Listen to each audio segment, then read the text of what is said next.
edition of your favorite show on Monday night. What's up, cuz? I'm your host, Jason Palmer, along with my cousin, we're wearing red today. It must be Christmas season. You know what? It's close to being Christmas. It's close, but what's the heck you got on Luther South? How long has Luther South been closed? You jumping up here wearing stuff from the 70s. Don't you be talking about me and Dean Davis in school? You know what? I need to hook up Dean. Tell him. Matter of fact, let me jump on Facebook and tell Dean you wear this old Luther South deal. Go ahead. Don't be talking about my school. I got a diploma from Luther High School South, and yeah, our building got torn down a couple months ago, but that ain't the point. It always lives right here in your heart, man. It lives right here in your heart. Hey Jay, you know you one of my favorite cousins. Love you to death, but normally your gear is on point. You know, no offense. This is a nice hoodie. It's cold outside. I know it's colder where you are, but I mean. Yes. Luther South, is that the school Mike Conley went to? That is. Is it Pierre Cooper? Pierre Cooper went there? Yeah. Don Hendricks, Jeanette Payne might have went there for a minute. So yeah. So I know some people, but I thought that thing closed in like 82 before you got there. It did not close in 82, okay? It closed a few years ago. The property was sold. They tore down the building a couple of months ago. Now stop talking about my damn alma mater. Yes, we got our guy Chris Bowden from Channel 2. He's a proud graduate. Okay. And Tony Martin. Don't forget about Tony Martin. Also played on the Harlem Globetrotters and a professional ball player. Matter of fact, that's when they won the championship in 1980. So yes, okay. So you got history. We got a state championship in basketball at my high school. What about Percy L. Julian? Oh, now you're getting personal. now we're making personal. But I can at least say I'm the only one in Percy L. Julian history played with two pros. I used to pass that thing to two pros. Yes, Marlon Maxey and Byron Irvin. I played with two pros. Yeah, that's true. I agree. Matter of fact, I should be rich. You would have thought they would have threw me a couple of thousands for passing the ball. They told me nothing. Just like, you know, but that's cool though. That's cool. That's the way it goes sometimes. Hey, everybody, welcome to What's Up, Cuz. Thanks for tuning in. If you're watching us on the YouTube channel, go ahead and hit that like and subscribe button. You can check us out every Monday here from 6 to 8 p.m. If you're watching us on the Sports Zone Chicago app, we appreciate that. The Sports Zone Chicago app gives you access to all the shows we have on the Sports Zone Chicago platform. You can download the Sports Zone Chicago app from three places. You can get it from the iTunes store, you can get it from the Google Play Store, or you can get it from the Amazon store. So those are the three places you can get the app. You messed up last week, so I figured I had to take over this week. You know what, Jay? I'm not mad at you. Let me hit Dean Davis. Let me get at Dean Davis real quick. Tell him about the Luther South. But I didn't mess up last week. I was just preoccupied doing some other stuff. You told people they can download the app off YouTube. That is a mess up. I said Amazon. I didn't say that. I said Amazon. No, you didn't. You said YouTube. I said Google and iTunes. I said Google and iTunes, didn't I? You see, there you go. No, you didn't. But that's okay. We're past that. We're on to this week's show. Right. We got a great show this week, man.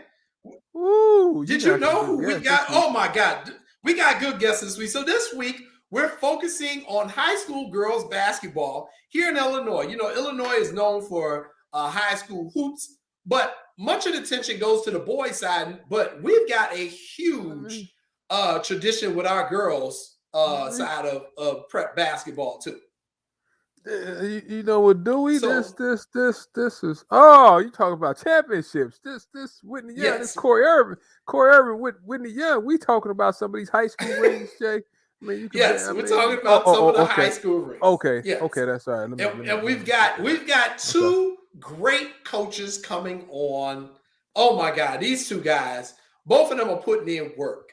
So coming up at 6:30, this guy has got probably one of the favorite programs to maybe win a state championship this year. And it would be great for that Kenwood community. Andre Lewis is coming on. He is the head coach of the girls basketball team at Kenwood Academy in Hyde Park. Andre is going to be joining us at 6:30. I know you know this guy from the travel circuit as well. So Andre is a really good guy. We both known him, 15 years or more, maybe easy. Andre is going to come on because we know we got Kenwood Bronco people. They out there watching. I don't need them yelling at me. And so Andre's coming on at 6:30. And then about 7:15, we're bringing on my guy, Chris Smith, the head coach of Bolingbrook. Big Chris will be on at 7:15. Great, just a great guy, man. I've known him because he went to Luther South with me. And we got a great interview coming up with those two. So those are our guests for tonight. Make sure you all are tuning in for that. But we've got some news that we can break. And let's start with Hall of Fame news. The Baseball Hall of Fame, they had two committees, Lance. One of them is like the Golden Eras Committee, and the other one, I forgot the name of it. So they go back and they try to bring in people who their time has passed to be voted in by the regular committee. So now they go to the next level. And so they did put in some people that we were so happy to hear about. The first one being White Sox own Manny Minoso went in, Lance. I like him. That's history. I loved him. He was heck of a player during his day. So I'm happy he went in. Happy about Manny. Who else, cuz? Who else? So another guy who went in by the name of John Bud Fowler. You know who this guy is, right? You know what? I think Pops, my great-great-grandfather. What's up with Bud Fowler? I mean, he looks like he's in shape, Jay. He could probably hit that thing far. So I'm tripping on Mr. Fowler's uniform, but that's all right. So John Bud Fowler was the first African-American professional baseball player in the United States. You're going to love this part of the story. He turned professional at the age of 14. He signed with a pro team at the age of 14. I know there are labor laws now, but he was a 14-year-old professional baseball player in the year 1885, I want to say. And he signed with some team. It wasn't even major leagues, but so Jay, he we went need to get Bob. Yes, we do. We need to get Bob on to explain this. Get him back on. This guy, he became a professional baseball player. He later managed the team, and he also was like a co-owner of a team as well. So shout out to Brother Fowler, who passed away in 1915. So. And you know what, Jay? Let me say this. I'm glad you said that about him because that's history right there we need to know. That's another African-American that owned a team that people won't tell you about. You're the first person I heard say that. Shout out. I'm shocked you don't have a jersey. I'm shocked you don't have a throwback jersey. Well, I just found out about him yesterday, so don't give me credit. We got it out in. I was like, who the hell is Bud Fowler? And I called my uncle Chuck, who knows all baseball history. He's like, I've never heard of the man. And my uncle Chuck, he's in his 80s. And I was like, oh, well, he played in this and that. He's like, he died before I was born, Jason. I don't know this man. So there you go. So congratulations to his relative. Yes, John Bud Fowler. So, but there was also one person who did not make it in, which is one of the reasons why Prince is not up tonight as my background. I am protesting, Lance Irvin. I am protesting that Chicago White Sox slugger Dick Allen was not elected into the Baseball Hall of Fame the other day. And I don't know why. I don't understand it. But Dick Allen was not voted in. We all know about Dick Allen. He was a slugger, played for the Phillies and the White Sox. And he did not make it because of one vote, Lance. One vote. He was one vote short. And this is the second time he's fallen short by one vote. You know what, Jay? For a player like that, who was a great player with a lot of history, one vote that deserves to be in. It ought to be something that could be done to let him in. Like, again, one vote, Jay. One vote. I mean, what's your thoughts? Is it an exception to the rule, or next time can they find a way to get him in? So because his time has passed on the regular ballot. So the only way he can get in is on this like Golden Eras Committee, and they only meet once every 5 years. So he's eligible again in the year 2026. Okay, so I mean that's kind of the cards he's been dealt. 2026, he'll be eligible again. Unfortunately, Brother Allen passed away a year ago. He passed away December 2020. So all his relatives had flown down to Orlando where the people were meeting, and they're ready for this big celebration. They thought maybe they would have the votes, and he came up one short. So his family was extremely disappointed. But I don't know. This is a tough one. And, our guy, Kenny McReynolds, I don't know if Kenny is watching the show. Kenny is big on Dick Allen, just as I am. And it was just very disappointing. I mean, Jason, like, how many people vote for that? Is it over 300 and you need, what is it, 75% of vote? No. So for this committee, it's only 16 people. And you have to get 12. And he got 11. Do we know who the 16 members are on that committee? We do. We do know who they are. However, we don't know how they voted. What's your thoughts about that? Should we be able to see? Because I wonder, how long have the same people been on this committee, and is it the same people that didn't vote for them? Well, there are going to be new people on the committee the next time. I think with these special committees, they do rotate the people every 5 years, but it's going to be a secret ballot. So we'll never know how people voted. But Dick Allen did not get in. I'm protesting. I'm going to have his jersey up for the show today. But, hey, what can I say? It happens. But, hey, here we go.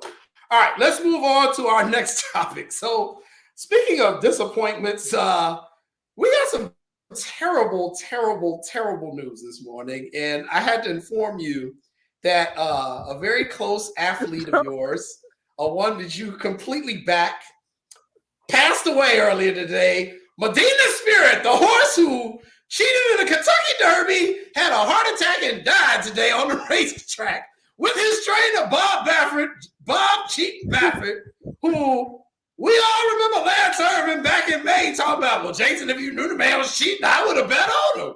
That man apparently wins. Now, you see, I'm not going to say he killed the horse. I'm not going to get us sued. But, come on, man.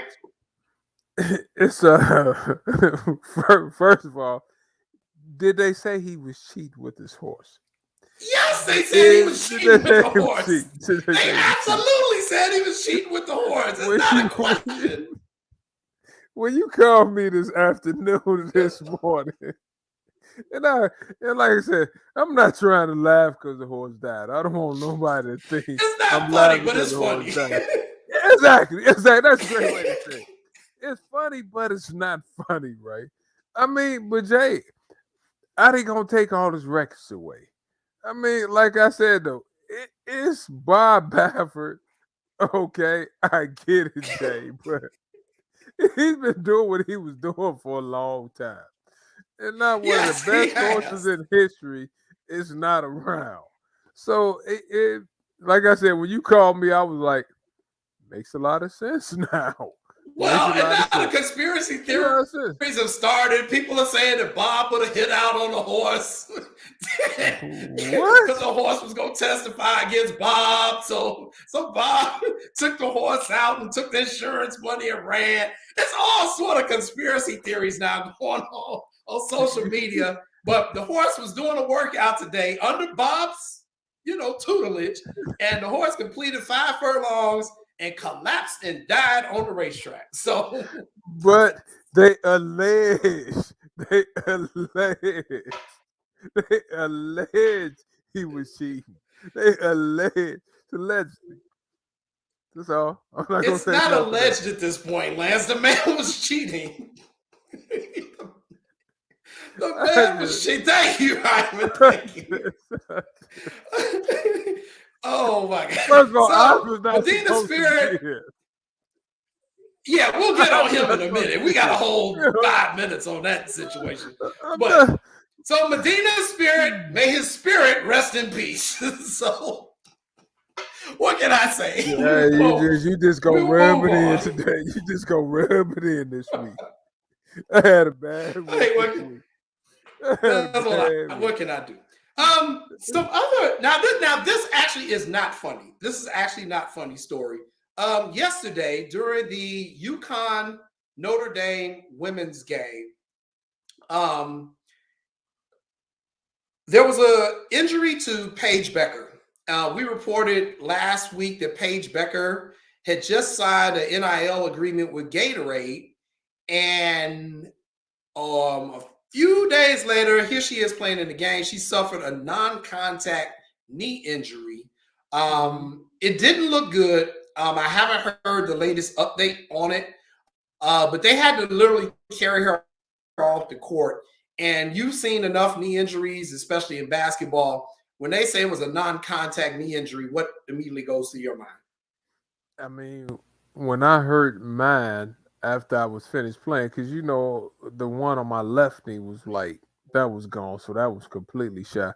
And I was playing one day, Jay, and I shot a layup and I landed and I just fell.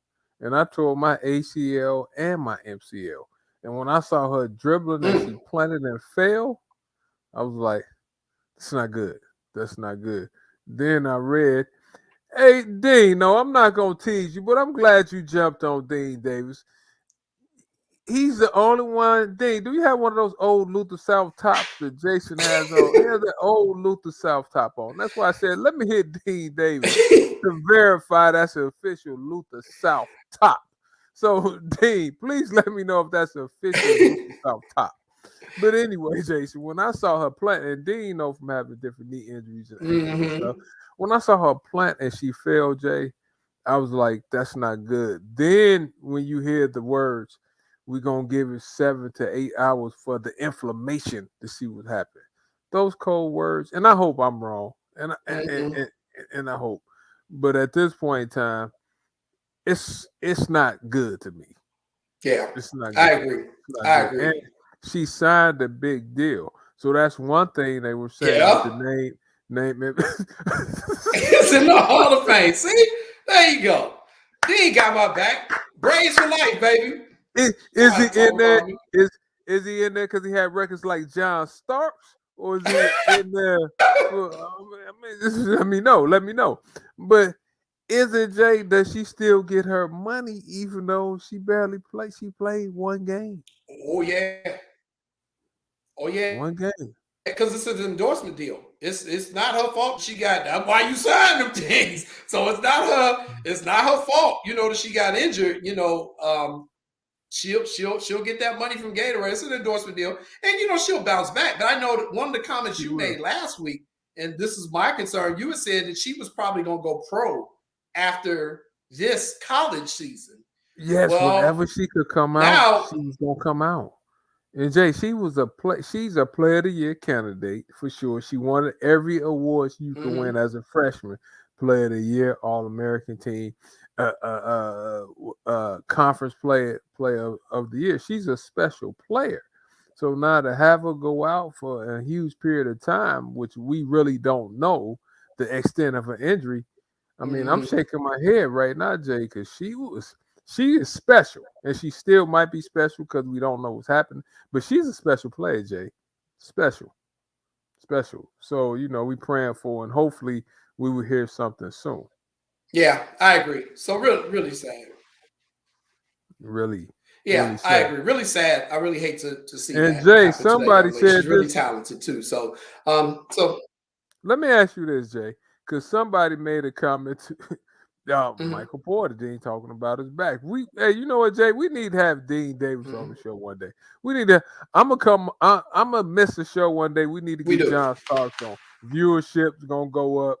Dean knows his history. But let me ask you this: somebody made a comment about they were up by 20 something, and they asked Gino Oriema, how come she was still in the game?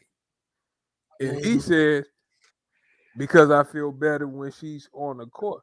What's your thoughts on, should you have a player still out there if you up 25 in the fourth with like 4 or 5 minutes left? Well, here's the thing. So this is the Tom Thibodeau, Derrick Rose argument. Why you got somebody still in the game. Now, in Tom Thibodeau's defense, it was, it was like a 12-point game. And, when that injury happened. This time, they were crushing Notre Dame. Notre Dame wasn't going to come back. She shouldn't have been in the game. And what Gino kind of walked into was, I think he kind of said, well, we've been trying to cut her minutes back lately in games. And college basketball is a 40-minute game. And then people went back and pulled up her minutes. She was playing 37, 38, 39, 36 minutes a game. They're like, Gino, where were you cutting back on her minutes? So, I never try to second guess coaches because the last thing they want to do is get their star player injured. Exactly. So I'm not going to blame Gino for that. I mean, injuries are part of all sports. They all come with an inherent risk. And, you can question Gino on it. And, it's a reputable question to ask him. But, I don't know. The athletes are out there to play, and a lot of them don't really want to come out the game if you try to pull them out the game. So I don't know. It's just a really tough question. And speaking of people who are out, right before we came on, it was announced that the Chicago Bulls' DeMar DeRozan, if I'm reading this correctly, DeRozan is out for tonight's game against Denver. He is in COVID protocol. DeMar DeRozan is out for tonight's game against Denver. He is in COVID protocol. So that kind of just came out. Jay, let me say this about that young man. That young man has been as good as advertised playing for the Chicago Bulls. I think he leads the NBA in most points scored in the fourth quarter. I think he averaged like 12 or 13 a game. And he closes those quarters out like none other this year. So it might be tough for the Bulls to maybe beat Denver tonight. I don't know, but I know they feel better with him out there because, like I said, he's been getting it done. And I know Billy the Kid sitting there like, got to find another option, which is going to put more stress on Zach, which you put stress on Vuk. But Vuk has been playing well lately, but we'll see. But he's in COVID protocol. How long is that, Jay? Is that about a week? Is it 7 days for the NBA? It's like 7 or 10 days, I think. 7 or 10 days. I think it's 7 or 10. So, that's it, man. That man is good too, Jay. That mid-range game is exceptional. Yeah. So it's definitely going to hurt the Bulls that he's not there for them tonight. But, we'll see. The Bulls, they got a pretty good team. And one thing they are is guard heavy. They're very guard heavy. So expect Io perhaps to get some more minutes. Kobe White.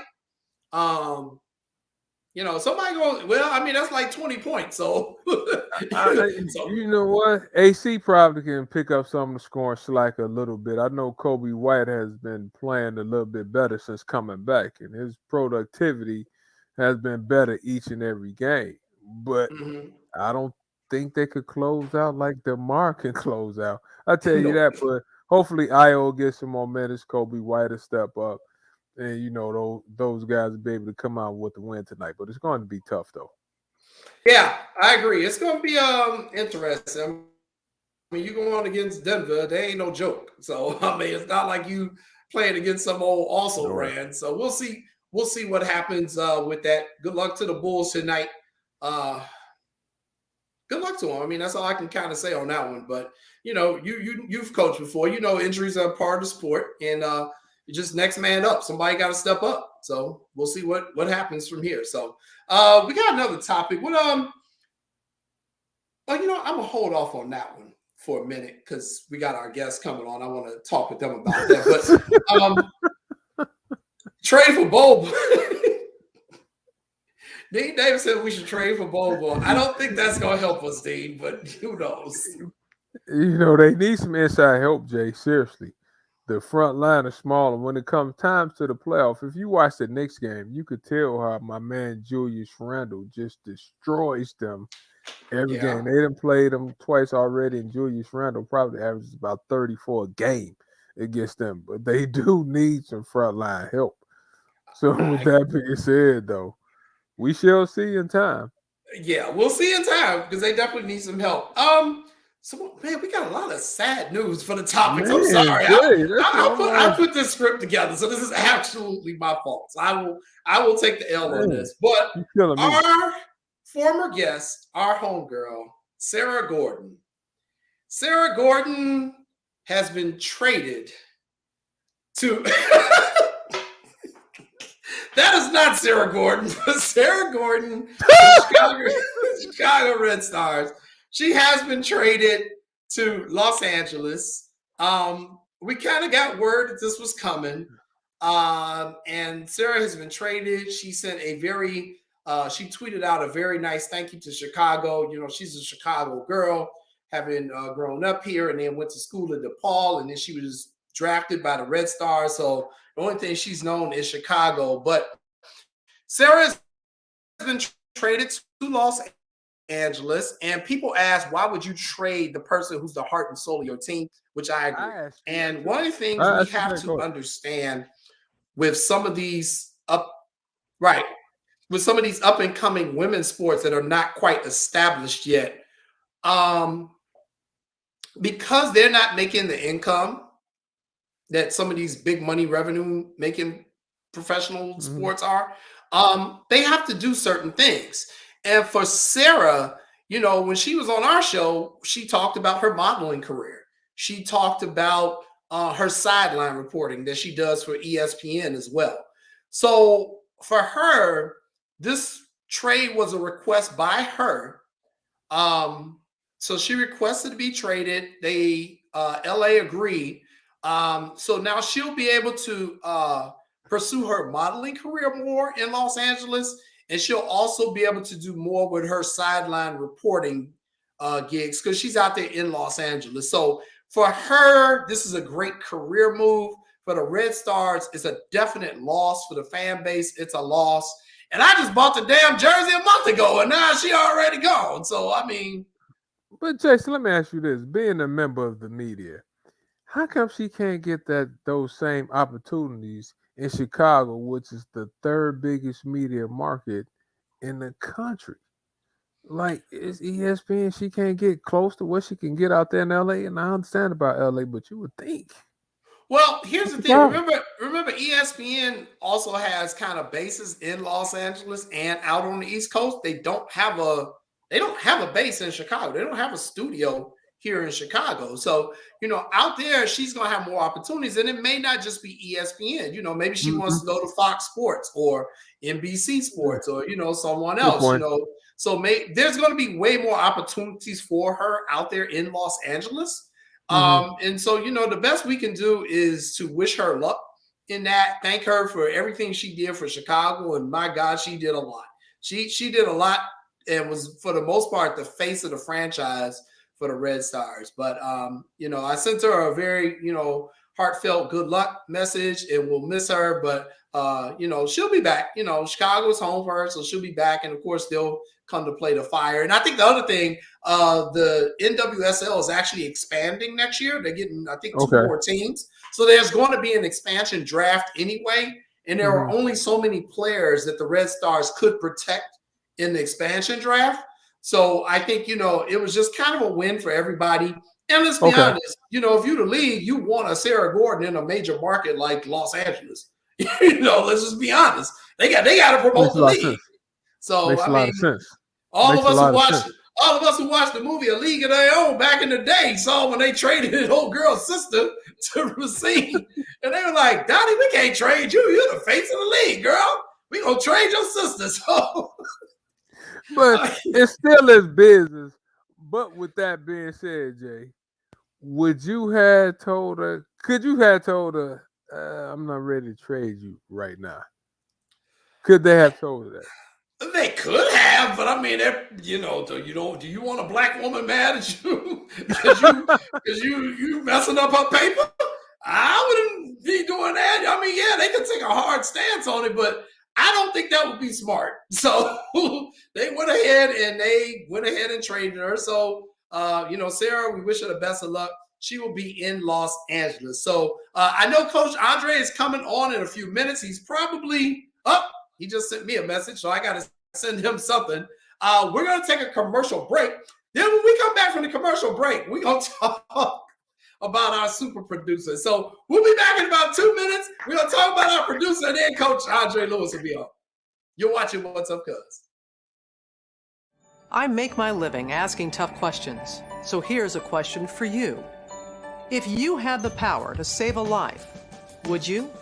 I have a chance to survive blood cancer because my big sister answered yes to being my marrow donor. Right now, you can go to bethematch.org and offer a cure to someone with a disease like leukemia. So, What will your answer be?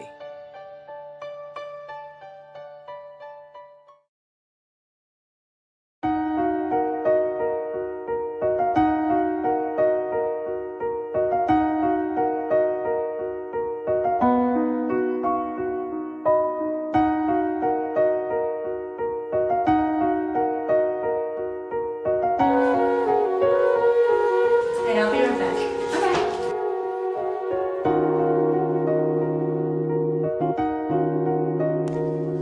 Hi, this is Be the Match Bone Marrow Registry. You are a match for a patient considering a life-saving marrow. I'm not sure I have time for this right now. I have so much going on. I wonder how long the recovery is. Is this going to be like a surgery? Bone marrow? Will this affect my performance on the field? How long will I be missing practice? I can't miss practice. I don't know if I could do this. Be the Match. I remember signing up for this. I didn't think I'd ever get a call. This is a really big decision, but I could save a life.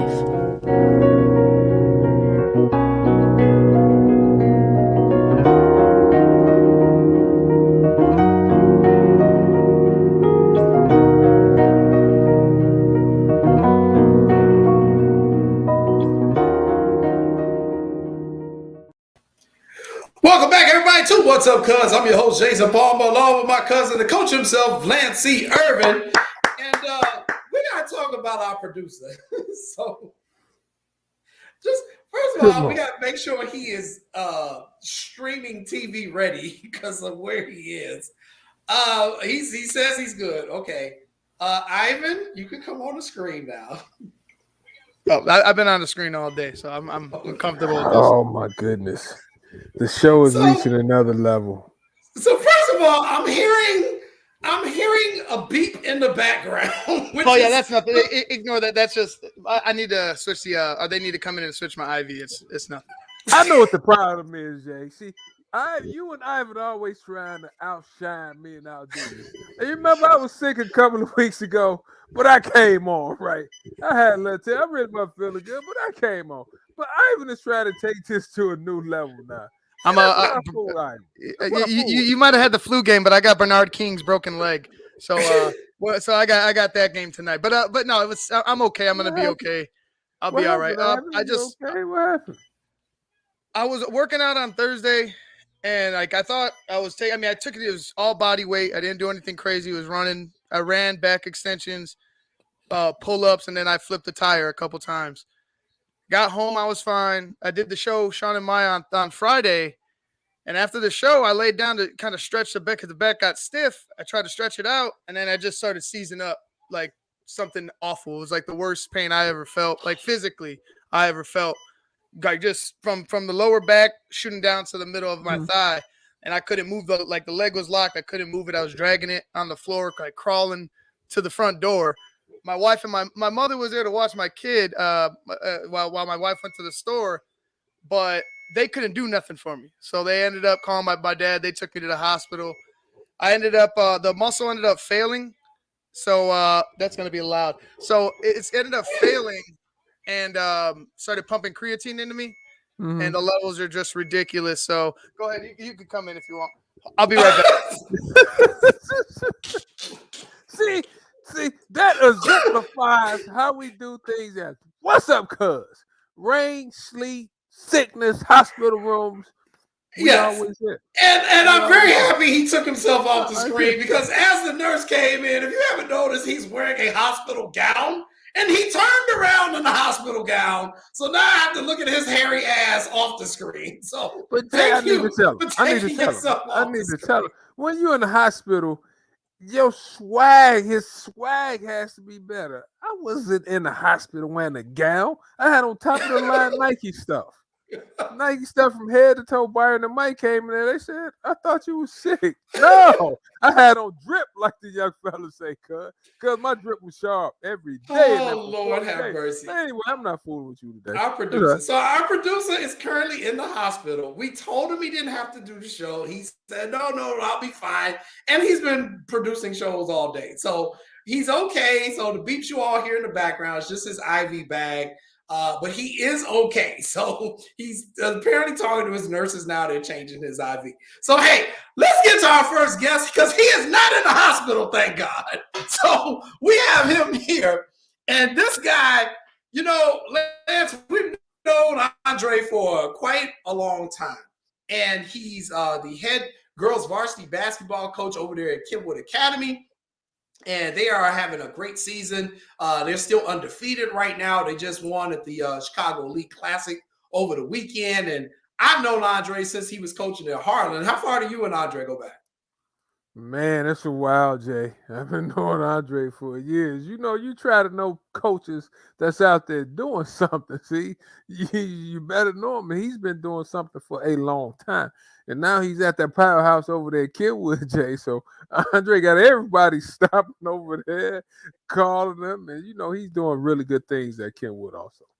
He really is. And more importantly, he's a really solid guy, y'all. He's a real solid guy. So, hey, let's bring him on. Coach Andre Lewis of the Kenwood Broncos. What's up, Dre? How you doing, man? I'm great, Jason. Lance, thanks for having me, guys.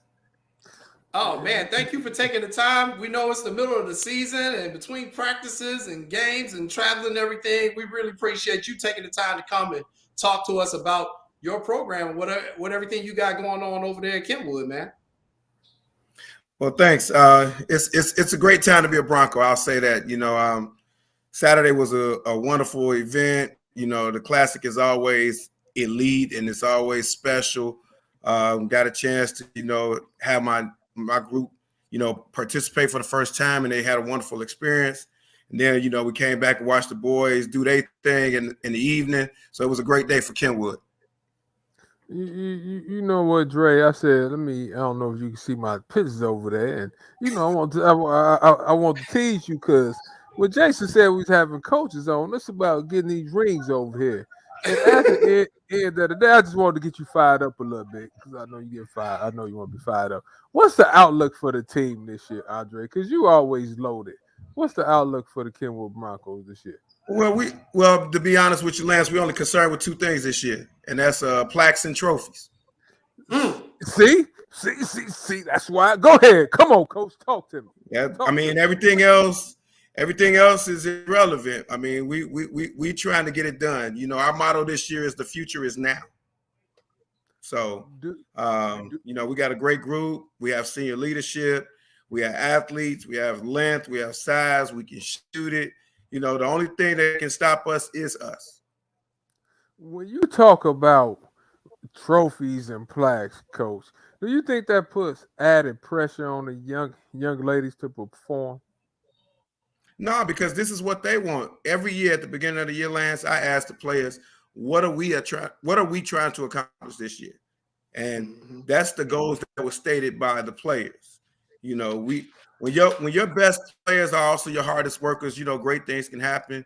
And this group, you know, they grind and they've been together for a while, and they do not want or are willing to accept anything less than success. So, you know, it's easy to work with them because that's what they desire. And you know, Coach, coming back from COVID, was it tough when you started practicing this year, even though y'all played in the shortened season last year? Do you find that the girls was more apt and more willing to play this year? What's your thoughts on that?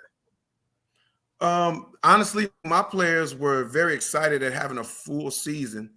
You know, last year for us was kind of surreal because, yes, it was a shortened season, but we did actually get something accomplished out of the year. You know, for us, you know, in the Red South Central for the past few years, it's been Simeon and Kenwood. And last year we were finally able to beat them at Simeon when they were still loaded. So that meant a lot to us, even though it was a short season and you didn't have a city championship, you didn't have a state tournament. Just the opportunity to compete and to finally get over the hump against your rival meant a lot to us, and it gave us confidence for this season, and we're just excited at the opportunity of competing to possibly win a city championship and a state championship. Andre, because of, you know, COVID and everything that happened last year, a lot of players, they did lose some court time. You know, how did you as a coach adjust to trying to get their skill development back on track? Because I know coaches, you all kind of track people in their skill development, and COVID kind of threw a monkey wrench into everybody's plan. So what have you done to try to get your players' personal skill levels back on track? Well, honestly, Jason, we did some of everything. We did, for conditioning, I was sending out Nike Training Club apps, programs. We were sending everything that we could. We were sending any type of video, any type of virtual activity that we could do to build some type of connectedness between all of the players and the coaches. We watched a lot of film. We actually quizzed each other on, what we saw, what we think we need to improve at. We did trainings outside, just running, just being able to get each other together and trying to keep our spirits up. We also did a lot of team bonding where, it was, you had to have some fun time because it was a lot to put on somebody's plate, whether they be young or old, just dealing with everything that was going on and, the illnesses that people were having and how it was impacting their families. So we just tried to do any and everything that we could, to keep everyone positive. Now, Andre, you began coaching. I bet you were at Harlan. You had some great teams out there, the Harlan Falcons. But the funniest thing is that, you're a West Side guy, and now you're in all the South Side schools, man. What's up? It's funny. I get that a lot from especially the people that I grew up with. But it's all about opportunity. My first opportunity to teach and coach when I was coming out of undergrad was at Harlan. And, I coached there for 12 years and we had a lot of successes. And then I took some time for myself. And then, the next opportunity was Kenwood. I was fortunate enough at the time to interview with Dr. Jones when he was a new principal over here. And, he presented an opportunity, and him being a former girls basketball coach himself, he was extremely supportive. And so it just kind of worked out. And, I told him in that interview, I said, if you're supporting, I said, Kenwood is a gold mine because it's always had a strong reputation academically. It's always been a place where people have tremendous love. The alumni are tremendously supportive and always coming out to see what's going on. So, it just kind of presented itself that way. But, I do still have some of my West Side ties, and it's definitely helped me in the process. Of course. Hey, represent that West Side. I ain't mad at you. And just a quick follow-up to that, you came in under Dr. Jones. Now we know Principal Calloway is there, my Lynn Bloom alumni sister. She's come in, and I just think what you all are doing over there at Kenwood with the boys football team, now with Lance's brother Mike over there with the boys basketball team, and the baseball team has always been competitive. You all are now finally kind of building. I hate to always use Whitney Young as an example, but Whitney Young and Lane Tech have always been good academically and athletically. And I was wondering when Kenwood was going to make that next step. And now it seems that you all are really concentrating on the athletics portion of academia as well. Would you agree? Absolutely. Programs are built from the top down, not from the bottom up. And you have to have tremendous support from those above you. And Dr. Jones and Principal Calloway have both been tremendously supportive to not only my program, but all of the programs. And all they want is the kids to have as many opportunities for success, not only in high school, but beyond high school as possible. And that's the beauty of being here. We've always had a strong academic standing, and they've always had great programs when you talk about band and chorus and all of those things. But now the athletics is taking shape, and we're doing a lot of great things over here. And it's a wonderful time to be a Bronco. Let me ask you this, Coach. I know you've been on the AAU circuit for a while also. Do you think the kids put more emphasis on playing AAU versus high school, or is it equal now? Well, I definitely think that there is a greater emphasis placed on AAU. But what I try to get my players to understand is that, AAU definitely has its part, but high school also has its part as well. During the summers when I coach AAU, nobody's scouting. You take your team and you go out there, you look across in the layup line and you see what they do, what they don't do, and say, well, let's try some of this. But on the high school side, we scout. I tell anybody, if you see me after the first week of the season, chances are I've watched you at least 3 or 4 times. And I'm not the only one. Most of the really good coaches, they do. They scout and they try to take away your strengths. There's a lot more strategy involved. And so it has its place. And I also think that the fact that, when they get to the collegiate level, for those that are going to play beyond high school, it's important for them to understand that, certain fundamentals are very important. And you get most of those from your high school training. The ability to be fundamentally sound in your skill set, being able to pass, shoot, dribble, rebound, and defend. The emphasis that's placed on it is much greater during the high school season than it is during the AAU season. Man, I'm glad you said that, Coach, because I used to get into some arguments telling people like the kids spend more time with their high school coaches than they do with the AAU coaches 90% of the time. And I always thought the AAU coaches was getting a bad rap. What's your thoughts on that? Do you think you guys were getting a bad rap, even though you go both ways? Well, I think it's all about your context. AAU is primarily for exposure. It's for opportunities to be seen, and it's for extra training that hopefully will help you advance when you do play high school. And I think that high school has a place because when I've coached AAU for close to 15 years, and it's rare that you run into people that you coached when they were playing AAU and they talk about the championships they won during AAU season. But if you win a state championship or you win a city championship in high school, that carries a long way that everybody always remembers. So this is true. like Coach, we used to say at Morgan Park, championships not won in June, July, and August. And it's good on the circuit. Now, don't get me wrong. You like winning Battle of the Borough and stuff like that. I get all that, but what you said though, I want to win in March. Also, so talk to me about some of the scheduling that you did this year, because you play a national schedule and your scheduling is awfully tough. Do you make a concentrated effort to schedule those games? Because I know you have a shootout this weekend too. Well, absolutely.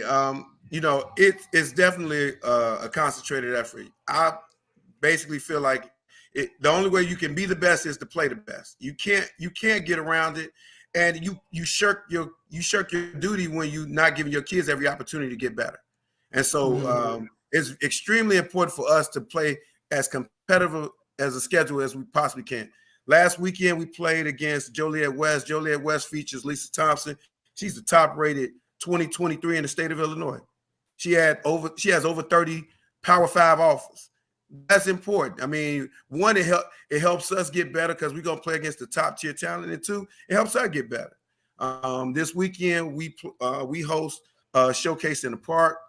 We're gonna play against Bennett, which has been a state power for the last 5 to 6 years. You have Whitney Young in our event. You have Carmel, which has 2 Division I players. One that's already committed to Michigan State. Another kid that's going to Bucknell. You got Simeon in our event. You have Trinity High School.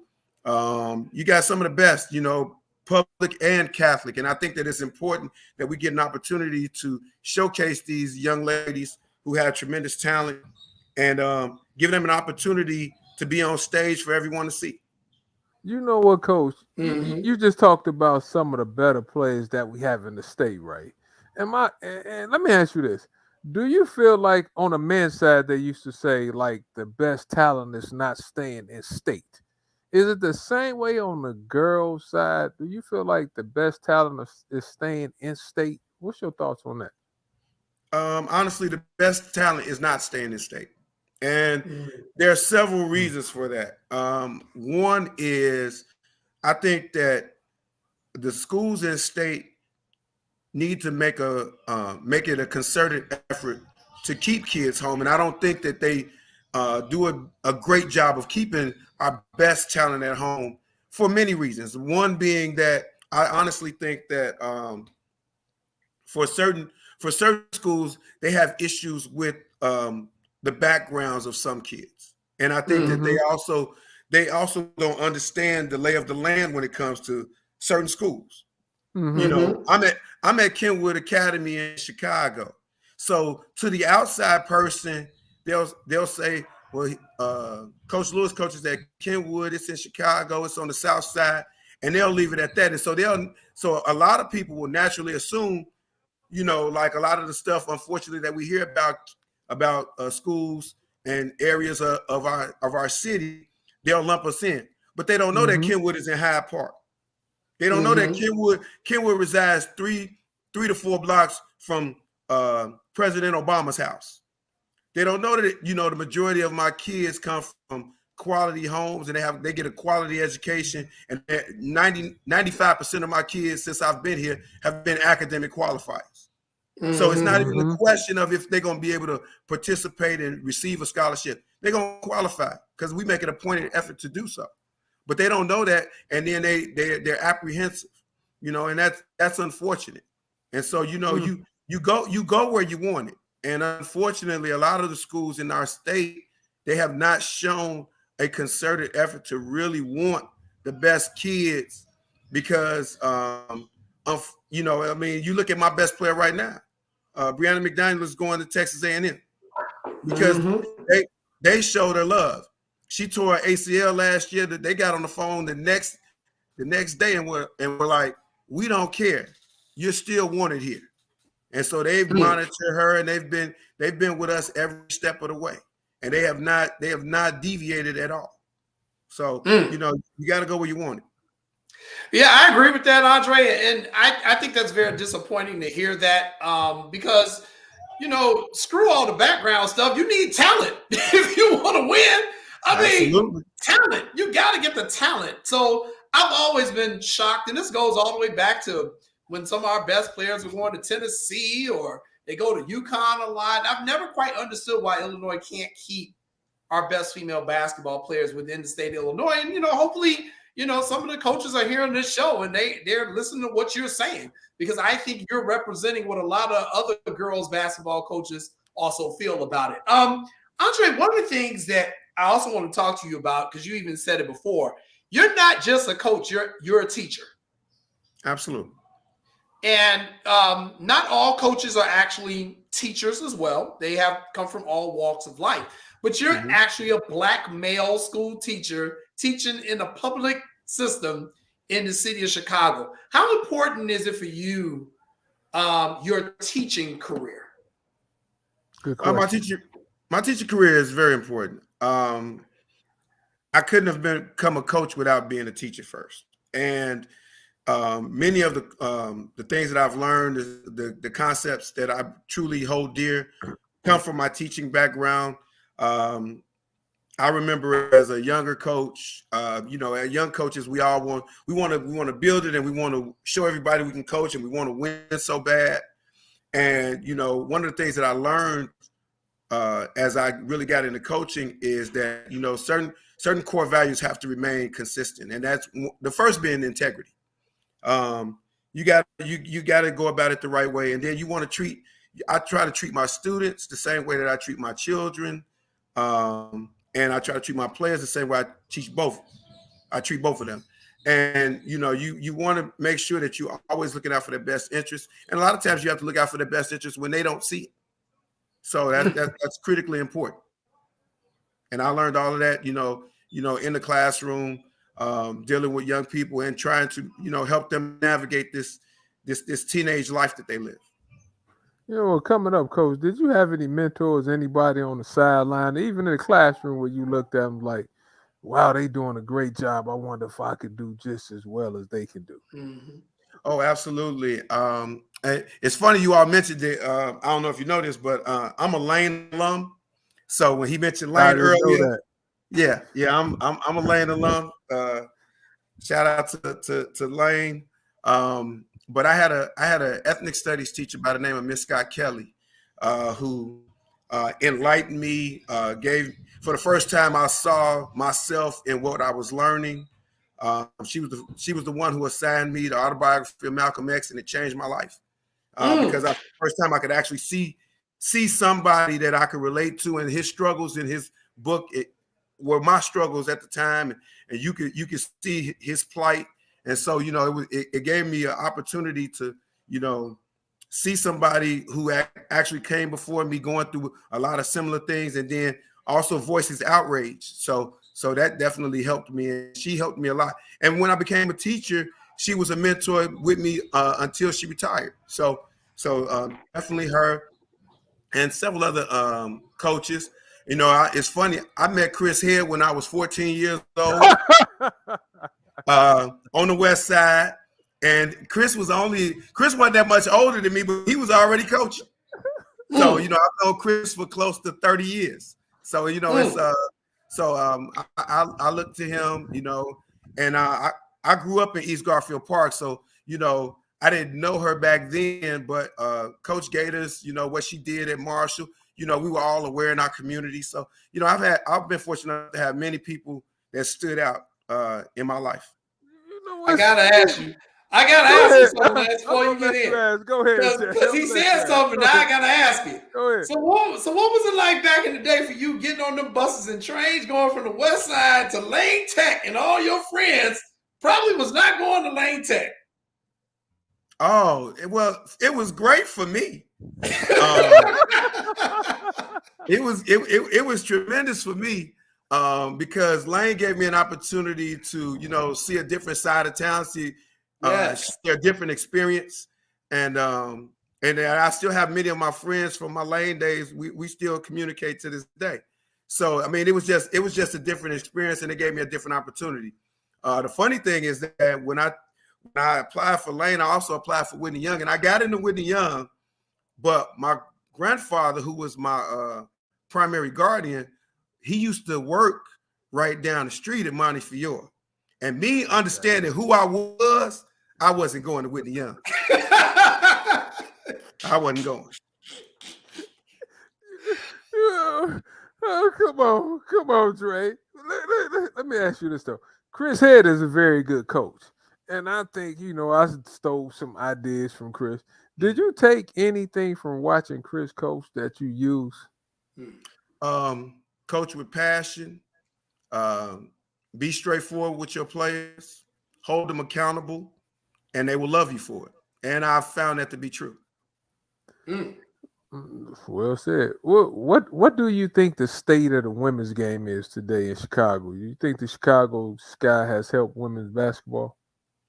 I'd like to think so. I think that it was a tremendous moment this year, them winning the championship, because it put the light on women's sports, and it's definitely shined bright. I've never been to an event in Chicago like I went to Game 4 of the semifinals, and I went to Game 4 of the finals, and I've never seen that many people in one place for a women's event, and it was tremendous, and everybody had a great time.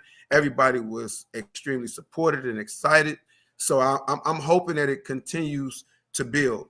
But the one thing that I also will say is that we have so much work to do to develop basketball in particular, but we also to develop women's sports. I'm not happy with where we are with girls basketball on the lower level, because I think that it starts when they're younger. And we had a third largest district in the nation, and we should be churning out way more talent than we already do. You know what, Jay? That leads to the volleyball question we talked about yesterday, but I'm not going to hit you with volleyball. When you talked about the Chicago Sky, we talked about their swag, right? So I'm going to ask you the toughest questions you're going to have all day, Coach. Now, bear with me on this. Have you seen those city uniforms? You know the city, how all NBA team got the nice city uniforms. Yes. And I know over at Kenwood, how many sets of uniforms do you have, Coach? Do you have red set? I presently have 4. You have 4. My varsity. Don't you like multiple color uniforms and all that? Don't you like all that stuff for your team, Coach? Absolutely. Absolutely, I do. See, because your man up there in the top part of the screen, he hates teams having more than 3 sets of uniforms. I said because it's swag or because it's I can't deal with all that, Andre. I need to know who the hell is playing. Well, I mean, as long as that, I mean, it just presents a different dynamic. I mean, part of this whole experience also is entertainment, Jason. Oh, yeah. I like that. Break it down for him, Coach. You know, so I mean, part of it's entertainment, and you have to do things in order to attract people to want to come. I mean, we live in Chicago, and it's a lot to do here. So, what can I do to help make you want to come to my game as opposed to going downtown for a walk around Buckingham Fountain or hanging out at your favorite restaurant? You know, for an hour and a half. Got to come up with something. Okay. Well, and you know what though? And let's be honest too. Kenwood got some real cool colors. They got unique colors. That Columbia blue and scarlet red. It's not a lot of other schools in the city who got that one. No, we're the only school in the city who had those. I can help you out with that. we're the only school. The only school that I can think of. You know what I'm trying to think? Yeah, the only other school I can remember that was even close was Rich Central back in the day. Yeah, and here's a little known fact. The reason why Kenwood's colors are red, white, and Columbia blue is because the very first PE teacher at Kenwood originated from Rich Central. Oh, really? Yes. That's the reason why our colors are red and Columbia blue. Now, see, that's why we bring guests on our show, Lance. Who would have known this historical information had we not brought Andre on? Man, because I was sitting there looking this weekend. I saw your game the other day. Then I saw Mike and I saw coaches with the Columbia blue. I want to get the shirts right. So I said that to myself, the way my skin color is, I look nice in one of them Columbia blue shirts. So, I mean, I'm going to have to get you on Mike to get me a shirt. But anyway, talk a little bit more about your tournament this weekend, Dre. What time do the games start? And what time should fans come out to see really good games? Okay. Well, all games good, rather. We have, our name of our tournament is Showcase in the Park. It's a 6 varsity games, and there are also going to be 4 JV games in the lower gym. If the first varsity game starts at 9, the first JV game starts at 11. Teams that will be featured will include Hyde Park, St. Ignatius, Morgan Park, Kankakee, Simeon, Latin School. Who else do we have? We have Phillips and Trinity High School from River Forest.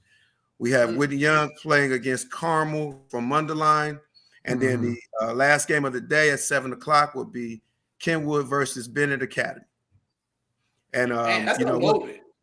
Yes, and I also want to give a special shout out to our sponsor, Brand Jordan, because they have been extremely supportive. They have, they're going to take it to a different level this year.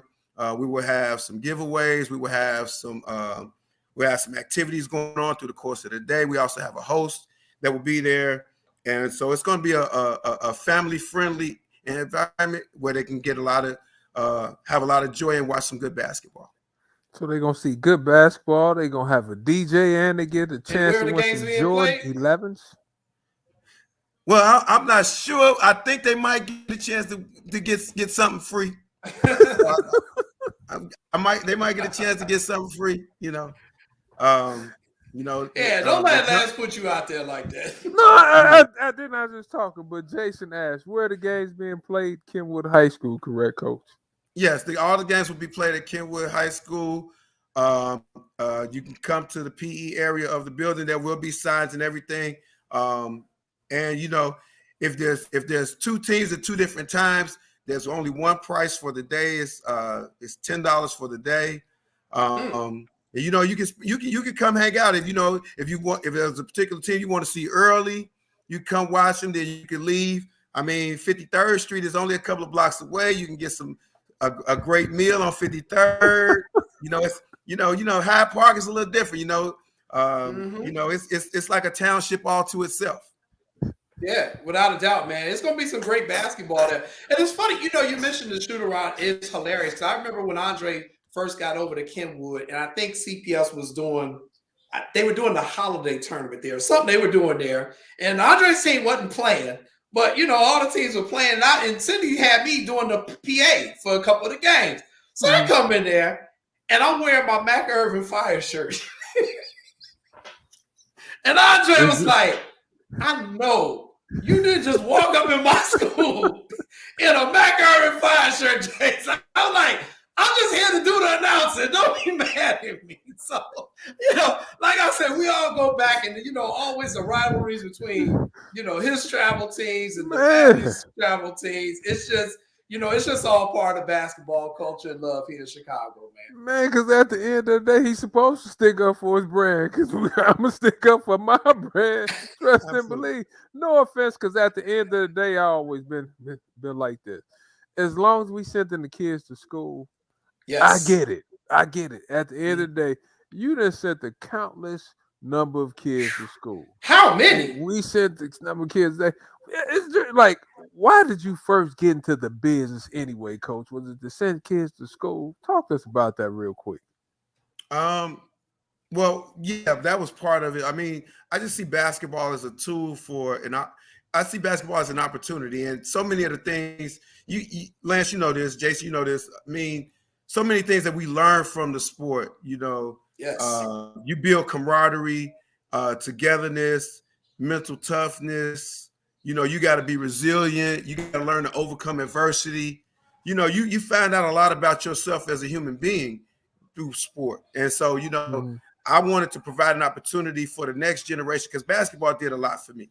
And, I just think that, I owe it to the next generation. And especially now that I coach young ladies, it's so important to give them opportunities where they can be successful and where they can step out on their own. And so, it's very important to me. And in addition to that, I just want to say, shout out to Mac Irvin Fire. Me and Mac, we had many a run-ins back in the day.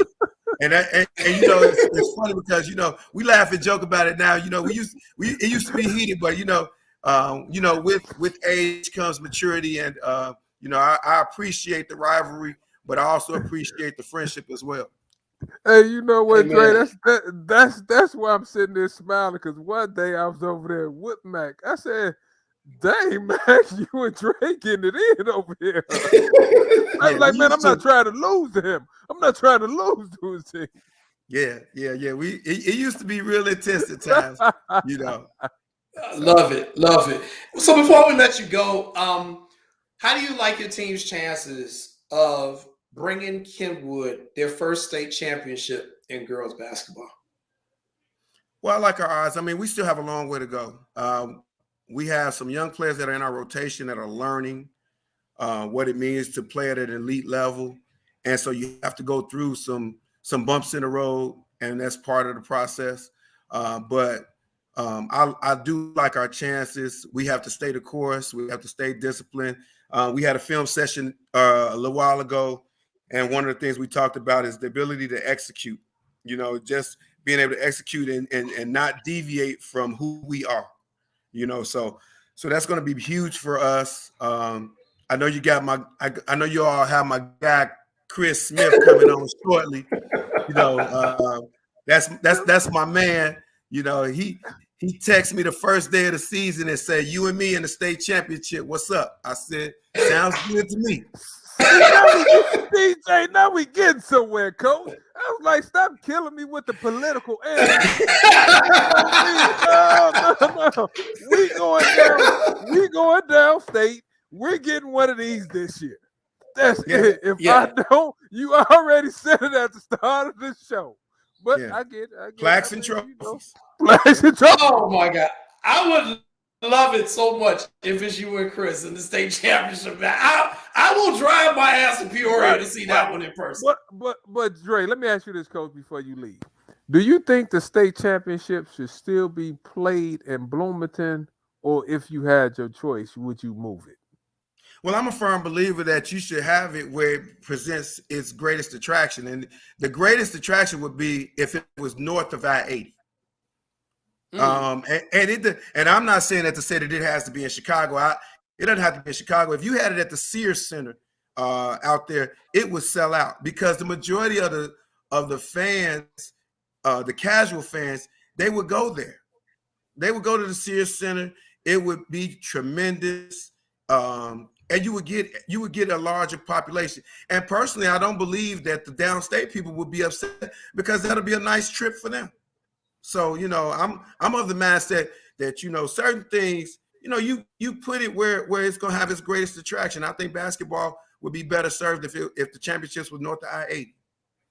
There you go. There you go. Well, hey, Coach Andre Lewis from Kenwood Academy, thank you so much for joining us on What's Up, Cuz, man. And good luck to you and your players on the rest of the season, Dre, and we'll see you around soon, all right? All right. Thanks again for having me. All right. Take care, man. Coach Andre Lewis from Kenwood, man. Great guy. Just a great guy. Man, So great interview.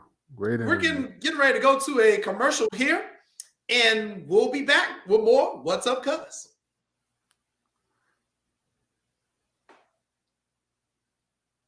Uh-oh. Am I doing the commercial? Don't tell me. We got our substitution producer. I think Ivan is getting a shot. Ivan is getting a shot. So I think Maya is here now. Maya who? Sister, I haven't seen Maya, my sister is here. She might come on now. Oh, What's going on? I'm just sitting here. Has it been that long? You forgot how to produce our show now? What's going on? Well, no, I didn't even realize that Ivan was gone. So I'm like, I'm watching the interview.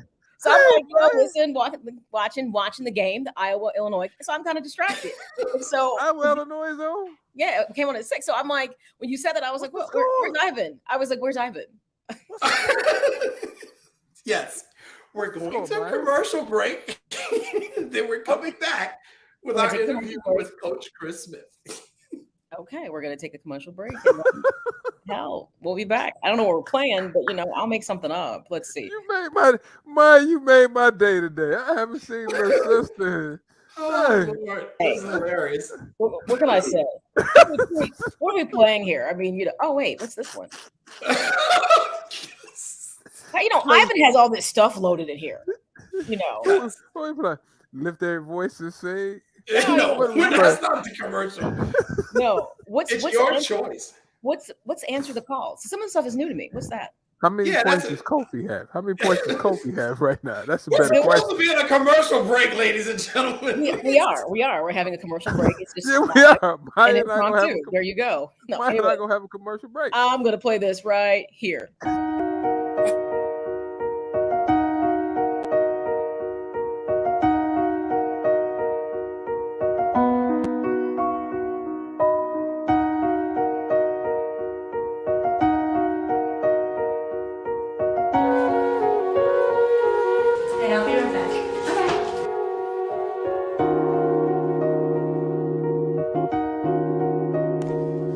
Hi, this is Be the Match Bone Marrow Registry.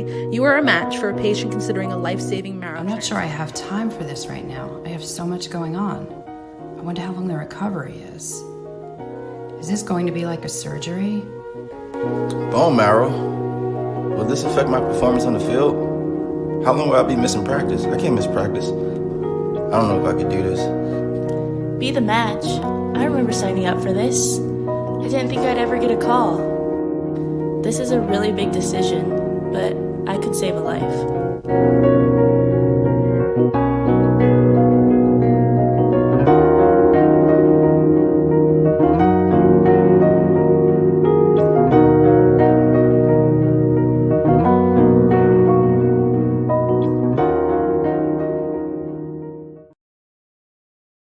As an Olympic athlete, I prepare for everything.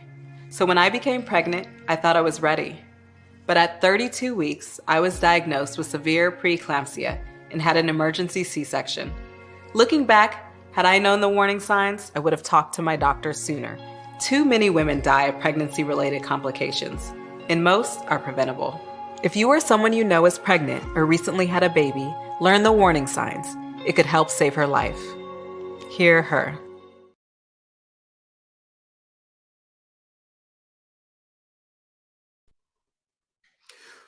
Welcome back, everybody, to What's Up, Cuz. I'm your host, Jason Palmer, along with my cousin, the coach himself, Lancey Irvin. And cuz, we got a person, family member for me, man. I mean, I know this dude. We went to high school together. We played baseball together.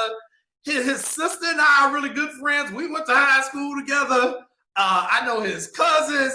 So to me, he's family. For you, he's part of the basketball family. You know, you guys have competed against each other. Tell me a little bit about this brother from your perspective. You know what? Chris is a guy. First of all, he's a good person. He's a quality guy, and he's a really good coach. Plus, you know, I've been on the AAU circle with Coach Chris, and Chris is funny, man, but, you know, he really loves the girls that he coached. He's really a good guy. But also, Jason, you know, he coaching some of them rings. He's trying to chase some of those rings right there, too. So I said, when you said we having Chris Smith on, I was happy to get Chris on. He chasing some rings. So, you know, great guy, great coach, good person also. Now, I've been trying to get you to get this camera thing straight for damn near 2 years, and now here you are with rings on the background, and now all of a sudden you concerned about how your camera looks. I'm concerned about how my camera. Jason, when you had a quality of coaches on, you told me a couple of weeks ago we was having on, I couldn't help but to get my camera right. I wanted to get them fired up. See, I wanted to get these coaches fired up.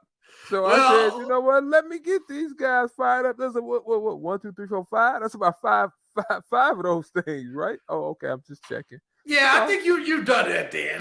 So you've done your job here. So hey, let's bring him on. He's currently the head girls varsity basketball coach at Bolingbrook High School, one of the most successful coaches that I know. My good friend of yours, Chris Smith joins. What's up, cuz? Coach Smith, what's up, boy? How's it going, fellas? Man, it's going good, Coach Smith. Hey, Chris, I'm not trying to put pressure on you. I'm really not trying to put pressure on you. But you know it's that time of the year, Chris. So, you know, I know what you're playing for. At the end of the day, when I was assistant for Coach Nick and helped Coach Corey from time to time, I knew what we was playing for. So I said, let me give you some incentives to make sure you have your mindset right, because I know it could be a long season. So does this have your mindset right, Coach? Hey, you know, that's always the ultimate goal. Now, I'm going to work with you, Lance, but, you know, I am holding two. I'm still chasing you, but I am holding on to 2 rings myself now. So, Coach, what 2 you holding? You holding 29, 2010? What you holding? 2010 and 2011, back to back when I was at Martini. See, okay. See, I had 2 right. See, I was off 1. See, because I do my research too. But I just wanted to make sure your mind was right. That's all. And let's be honest, Chris came pretty damn close to getting another one here 2 years ago. 2 years ago, you know, and you know, he's making a hell of a run, man. He's definitely, you know, doing his thing down there at Bolingbrook. Chris, tell us a little bit about your team this year. The basketball season here in Illinois has been going on almost a month now. What is it that you like about your team from what you've seen so far? Good kids. You know, we talk about in this coaching where we talk about coachability. And this year's more than any of the past few years, I have a very good coachable team. Well, kids listen and respond. And I think in today's game, that's the first step to being successful. You got to have kids that's willing to listen and willing to bust through walls for you. And that's the best thing I can say about my group now. As extremely as talented they are a very coachable group. And they're young too, so that's always good. You know what, Chris? People often say that the kids have changed from how they used to be to now. Do you think kids have changed or have the coaches changed? Man, that's tough. I really, and I don't even know if it's the kids or the coaches, it's just really the parents have changed. Last we came through a time where it was just different. Well, coaches basically had parental rights for kids. And today, that's just not the case. Not only does I think the parenting has changed because parents are a lot more involved now. Where when I was coming up playing, it was, hey, if that's what your coach said, that's what your coach said. That was the end of the conversation from my parents. It wasn't no challenging coaching. And it's funny, Lance, because you got the rings out as well, and you talk about playing for the rings, and I'm not sure, just my honest opinion, if kids play for rings anymore, or do they play for internet success? They want social media success more than they want rings. Wow! Sacrifices to get those rings. You know what, Chris, and you really do. Like, I'm looking back, thinking about some of the teams we had at Morgan Park when I coached. We had Josh Cunningham, Charlie Moore, and those guys. They played because they wanted to win. Not saying kids don't want to win these days, but it was different, and it was team first. So what's your thoughts on that, Jason, from being an official and coaching also? Well, one of the reasons why I got out of coaching and went to refereeing was because, as Chris said, there's so much parental involvement.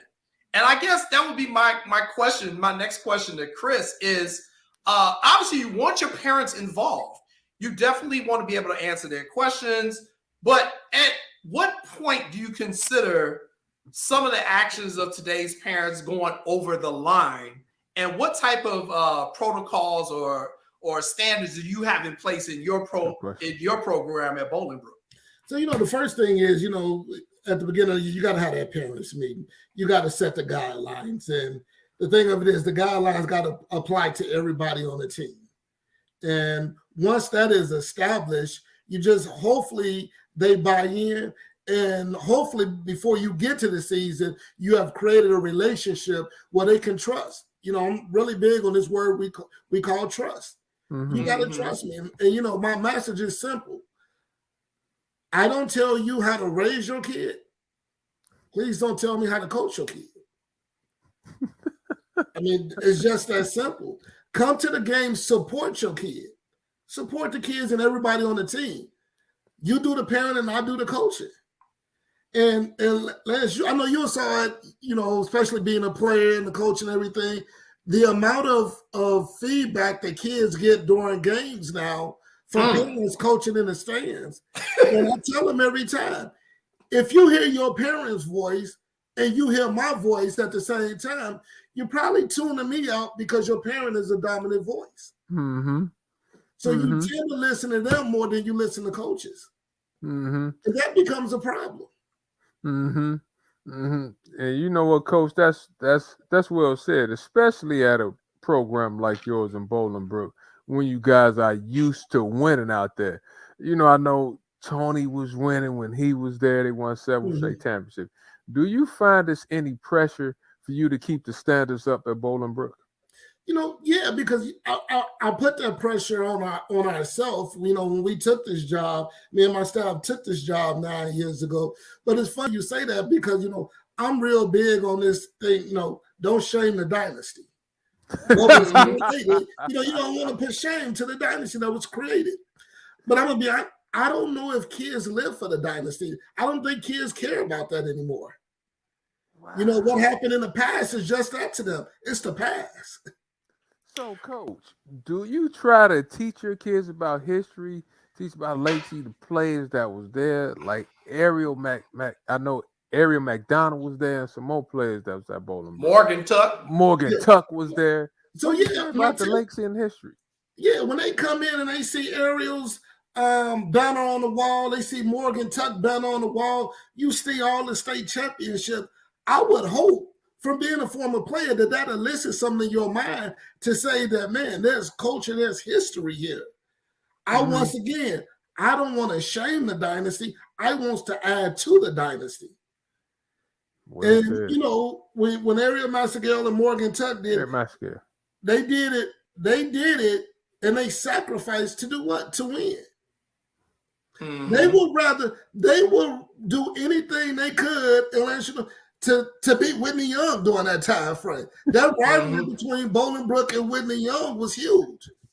I don't care about individual stats. Only thing that mattered was the win. Yeah, and I'm glad you said that because that rivalry was fierce and stuff like that. So that was probably Jason during the time where, at its heyday, that rivalry right there was tremendous. Oh yeah, it A lot of good was. players. That It helped really grow the was. girls' game here. It helped with the girls' game in the state of Illinois. Without a doubt. Well, and you think about how many players from those teams then went on to the next level and played in college. And we're not only successful in high school, but we're also successful in college. We're also successful when they turn pro. So it's very interesting to hear what Chris is saying now about, today's players. And you're not the first coach we've had on the show that's actually kind of said that. So how do you go about handling your players with their social media? Because now that's a whole different element that coaches have to deal with. That when I was coaching, I never had to tell them, hey, don't put this on social media, or do this, or don't do that. Is that a conversation that coaches now have to have a lot of time with their players, Chris? Yes, you have. When you had a parent meeting at the beginning of the year, you also have to have that conversation with the kids about social media. And I think the best, in my opinion, the best way to look at it is I tell them, and unless you know this, is from a collegiate standpoint, college coaches start to follow these kids on social media just for that point. Just for that point. Because you tell me that you want to be a collegiate athlete, but then when I tell you social media can affect your ability to play at the next level, and coaches are watching you, and then if that doesn't change that behavior, then what you're really telling me is you don't want to be a collegiate athlete. Unless I'm quite sure that during your time, you probably stopped recruiting some kids based off some things that was going on social media. Exactly. And it's not only the coaches looking at it, the admin is looking at that stuff too. Right, So to take it a step further. to take it a step further. And even when you go to college, the administration, they're watching you too. It's worse when you get to college, but those red flags if you're in high school and you seeing that. So with name, image, and likeness and some of the other stuff, Chris, have you had any players come talk to you about that? Like, Coach, how should I do my social media? How should I carry myself on social media? Yeah, so we generally have a session at the beginning of the year to talk about that thing and how you want to address things and just what is proper etiquette, just proper etiquette. And we spend some time on that at the beginning of the school year, not the basketball season, but the beginning of the school year.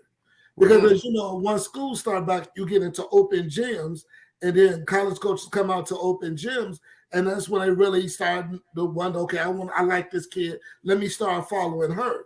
So if they start following kids in the beginning of September, if I wait till the middle of November to have that conversation, these kids are behind you all. The kids are behind. So you got to have that conversation immediately at the beginning of every school year. Chris, you've obviously been one of the more successful coaches here in Illinois. But for you, how did you end up kind of going the route of coaching girls? Because basketball is basketball, and you can coach both genders. But sometimes people just tend to say, you know what, I do better with the guys, or I do better with the girls. What was it that led you to coach girls? So funny enough, when I first started coaching, of course, I was coaching baseball. Then when I moved out to Bolingbrook, my brother was already in Bolingbrook, and he was running the Bolingbrook Panthers AAU program before me. Before I took over for him, he did it when my niece started playing. So then my daughter became of age, and I put her in the Panthers program, and then she started playing, and lo and behold, as you know, for being a sports fanatic my whole life, I stayed with it. My brother stepped away, and I took over the program now. For the last 20 years, I've been running the AAU program out here. So I kind of got involved with my daughter, and she stepped away, and for some reason I stayed.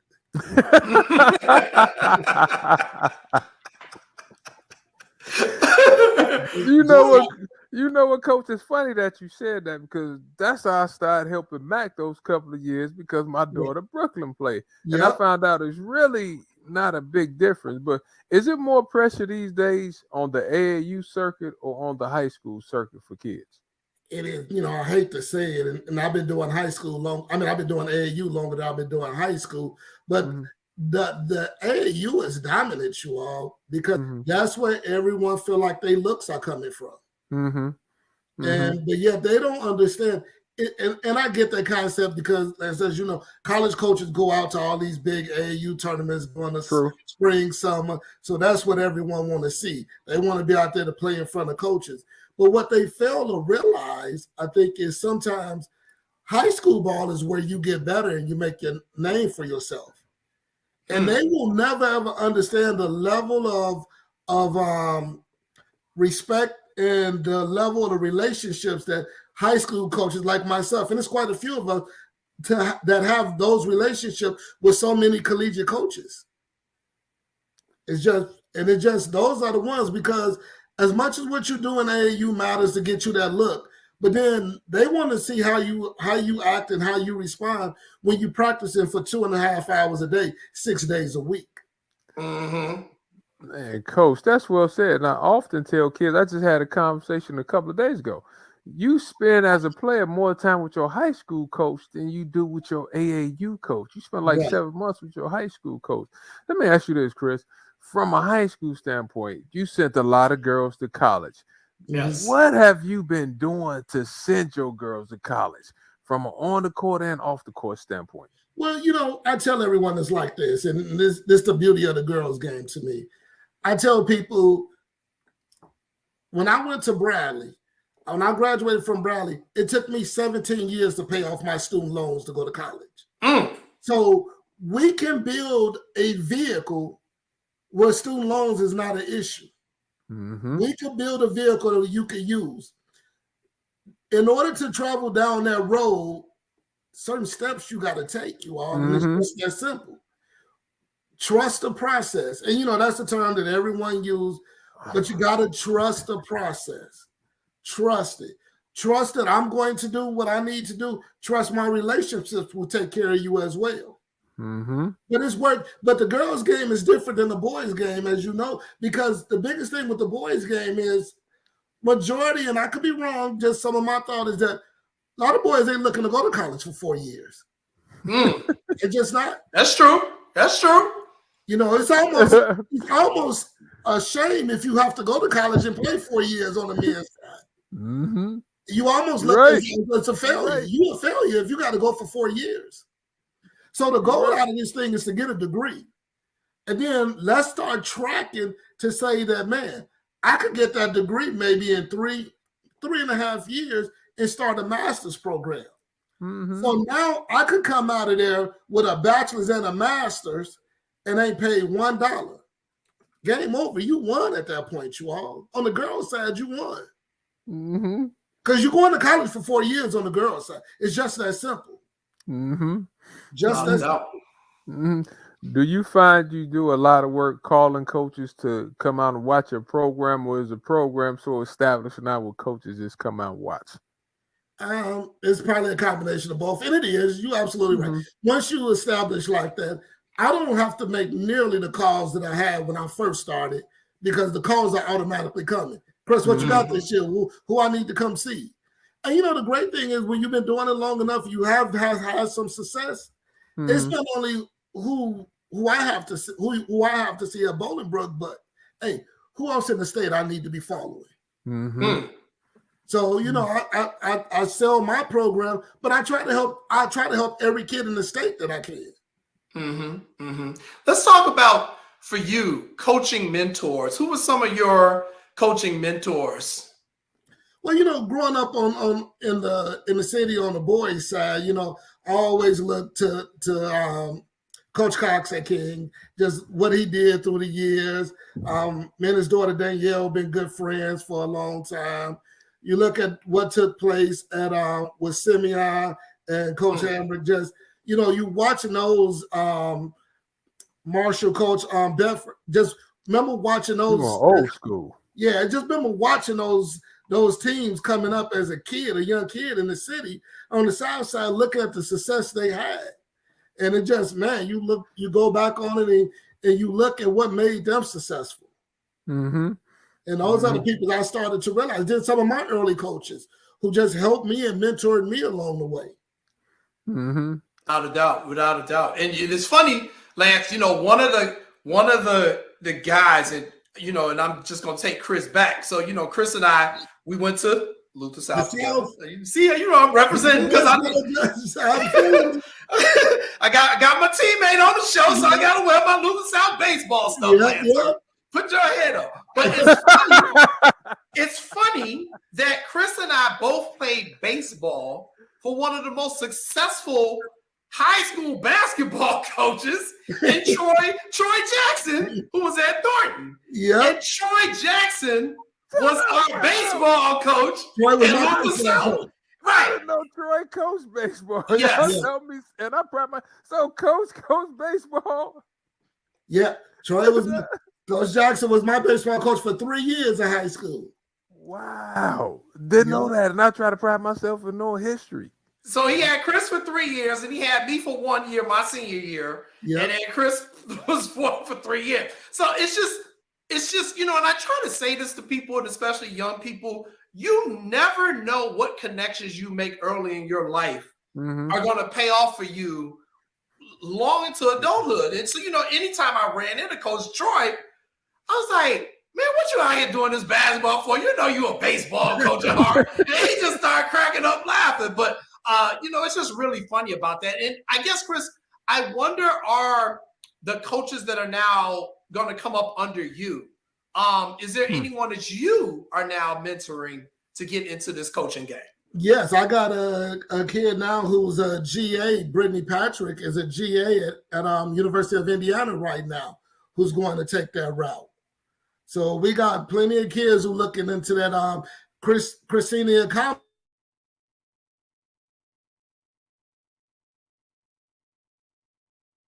playing at Lewis University. She's coaching at North Central right now. So yeah, these kids who just recently finished up playing in their collegiate careers are looking to go that GA route and take the steps and get into coaching. I've had 3 former players coach for me at Bolingbrook. Nice, So, coach. That is huge. What's funny, when getting back to Coach Jackson, he left my senior year. And then, I don't know if y'all know, Coach Mays, the head girls coach at Rich South, he was my baseball coach my senior year. And he's the girls' head coach at Rich South. Well, what used to be Rich South. Right. It's now Rich United or whatever they are. Yeah. That's funny, man. I mean, it just goes to show you never really know, Lance. So, I just think that's such a beautiful thing. Chris, I know you guys are 3-1 this year. So we're 5-1 right now. 5-1 this year. How's the team playing? Talk to us about your team and any players we need to be looking out for. Yeah, I mean, the team is actually playing well. We took a loss in Indiana, and I'm going to take ownership of that loss. That was more me and just, allow myself to make some dumb mistakes. And it even just started with the travel on the loss. So I'm going to have to take, we was originally scheduled to play a 6:30 game in Brownsburg, Indiana. So we was leaving Bolingbrook at 8 that morning. The game got switched to 1:15, and I still left at 8. So I had that 3-hour school bus ride to basically to Indianapolis to get off the bus and play a game immediately. So I put us in a bad spot. But other than that, I think we have came out well. We opened up the season with a big win over Evanston. Then a couple nights later, they didn't shoot the ball really well against Simeon, but we did pull out the win. And then we just had a big game with Marist last week, another top program, and then we ended up beating Marist by 20-plus points as well. The great thing about the team this year is we have a lot of young talent, but I got 2 very good veterans. Senior Tatiana Thomas is a Kent State commit. And then I still have another senior, a 3-time All-Stater now, Kennedy Perkins as a point guard, who still haven't committed yet, but will be doing that shortly. So, those are the 2 veterans returning All-State players who kind of lead my young group of 2024s. I have to admit, I feel like I have a very good class in the class of 2024. So you mentioned scheduling, Coach. What goes into putting your schedule together? Because you always play a difficult schedule. Yeah, and And I don't know if that's the old school mentality you all, where we grew up in the city, where if I ain't playing the best of the best, then how could I ever call myself the best? As a player, you want to play, JC, I want to compete against the best. Right. I would rather lose against a very good team than to go out here and beat a team by 70, 50, 60, 70 points. I get nothing from that. Right. It was like back in the day, if you were the champions in the public league of the Blue Central. You're like, the Blue Central? Who the hell we out playing? Hubbard and Hancock? You run around, we the champs. I'm like, come on, man. Play somebody in red. You want to, and that was just, I don't know. I want to call it that city mentality that we come from. But, if it was just going to the park district playing, hey, I want to go, who the best players at this park? We want to that's just that mentality. I would rather lose against a quality team than to beat a team that I know I could beat. Got you. That makes a lot of sense. And this is another question I had to ask you, Chris, because that's your boy up there, right? Jason is supposed to be your man. So how do you feel about these new city uniforms in the NBA? How many sets of uniforms do you have at Bolingbrook, Coach? I just have one set of uniforms, man. Just one set. There you go. So you got a home white and then a road. What's your road? Was black? Black. I go black on the road. Time out. There you go. Coach, you ain't got time for all these colors. Like Bolingbrook, you don't have a white, a gray, a black, a red. You can't tell me that, Coach. No. How many uniforms did you have in high school? We're not talking about me. How many did you have? This is a different era right here. This is a different era. So, Coach, I'm asking, are you sure? So, if you could, you don't think the kids like different type of uniform, different colors, and all that type of stuff these days? Yeah, they do, because that's the sexy thing right now. But is that going to change the outcome of a game? There you go. I mean, Eric coach off our show. Now, I will admit, I do 2 sets of practice uniforms. We alternate practice uniforms every week, but game uniforms, man, quit playing. And Chris saying too, at Luther South, we played baseball. We had one. There wasn't no home and away. We had red. Our varsity was red, and the JV was gray. Yep. And the gray uniforms used to be the varsity's old uniforms that they passed down. Yep. So that's where we come from. I ain't got time for all these damn colors. That's why these kids spoiled now. Man, I can't do it, you all. And then the way the Costa uniforms now, I'm like, man, y'all crazy. Crazy, man. So how much? What is the community support like that out there in Bolingbrook for the athletic programs? Oh, it's great. The best thing about it to me being out here now is the fact that it's a sports school. Mm-hmm. It is, and it's a sports town. They take boys basketball, girls basketball, football, baseball, track. They take sports serious. We focus on academics as well, but the athletics is a big part of this community and the school tradition and history. Mm-hmm. Yeah, it is. And I know from refereeing out there, the volleyball program, I love the volleyball coach. She's got a girls and a boys program. Yeah, Molly, I love her, one of my best friends out here. Yeah, and she's always got competitive teams, and I love refereeing Bolingbrook games that, I don't do them as much now that I've moved, but Bolingbrook you're right, it's definitely an athletic school. And I love that when I go out there, that their fans are so into the games. And I never have had a problem whenever I had to go there to officiate. And I know Chris has been mad at me a couple of times for a couple of calls I done made his game. And I'd be like, look, see, we cool and all, dog, but I will tee you up. I got a question for you all. Now, one of the things I think that's going on in the girls' game now, we talked about volleyball. Mm-hmm. Hey, I think volleyball numbers are starting to kick girls' basketball numbers in the butt now. Well, we talked about that. When did we talk about that last? Like 3 weeks ago? 3 weeks ago. My daughter plays volleyball. I know. And how did that happen? How did that happen? Help me understand, knowing your family, how did volleyball fall into the equation? You know what? Basically, my cousin Jason set me up, and my sister. I was going to get truth. No, this is the honest God truth. I was, years ago I had cancer, Chris. So I was dealing with cancer. So I was trying to find something for my daughter to do because AAU had just ended, and I thought she was going to be a point guard. So my sister said, I got a buddy that coaches this AAU program. So why don't you take her to camp? You need to go to camp. So that's at Whitney Young. So I took her to camp. I wasn't thinking about it. I'm like, all right, cool. So the next week she said, man, Daddy, can I go to camp again? And I'm like, yeah, no problem. You go ahead. So after that, Chris, about 2 weeks later, I get a call. Can she play on the AAU team? AAU team? I said, she can't even play. I said, so, y'all trying to get my money. The team wasn't much. So it was probably like a couple of hundred, whatever. So I let her play. Then the next thing I know, I'm getting the phone calls from your boy up there. I read volleyball, cousin. I think Bricky got good hands and it'd be good for her to play.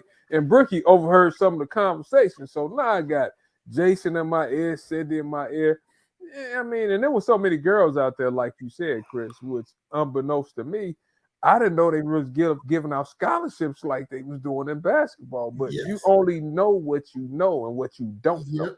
So once you get out there, she fell in love with it. And I think, Chris, there's so many factors as to why we're seeing these numbers shift for girls athletics. And probably within the next 3 to 5 years, we are going to see more girls playing high school volleyball than they are playing basketball. Now, part of this is because what Lance just said, the scholarships. The NCAA upped the number of scholarships available for the volleyball program some years back. So that creates more opportunities. And one of the things I hear from the players is that they like volleyball because it's not the physical contact. It is basketball. And that, to me, from what I'm hearing from them, is what is the main thing driving them. And then the other thing, which I thought was actually kind of funny, and it just shows you kind of the generational shift. Basketball coaches tend to be more louder, more boisterous, more jumping down your butt when you're doing something you ain't got no business doing. And not that volleyball coaches won't, but it's different. It's just a different way they deal with it. And I think a lot of the girls are kind of feeling more comfortable with that. Now, I don't expect basketball coaches to change their demeanor because I think each sport has its own culture. But I do think all those things are kind of playing in a role into what we're seeing, Chris. But do you think the Chicago Sky winning has helped out basketball around the area? Good question. That is huge. That is huge. The fact that they won, the fact that Candace came back and they won, I think it'll be interesting to see over the next year or two the ramifications of that. Is that going to put another spike in the numbers? Mm-hmm. We would hope so. We would really hope so. I think part of it is this, and no disrespect to Candace, but I think also Candace got to come and be here a lot more and show her face around a lot more as well in order for that game to grow number-wise here.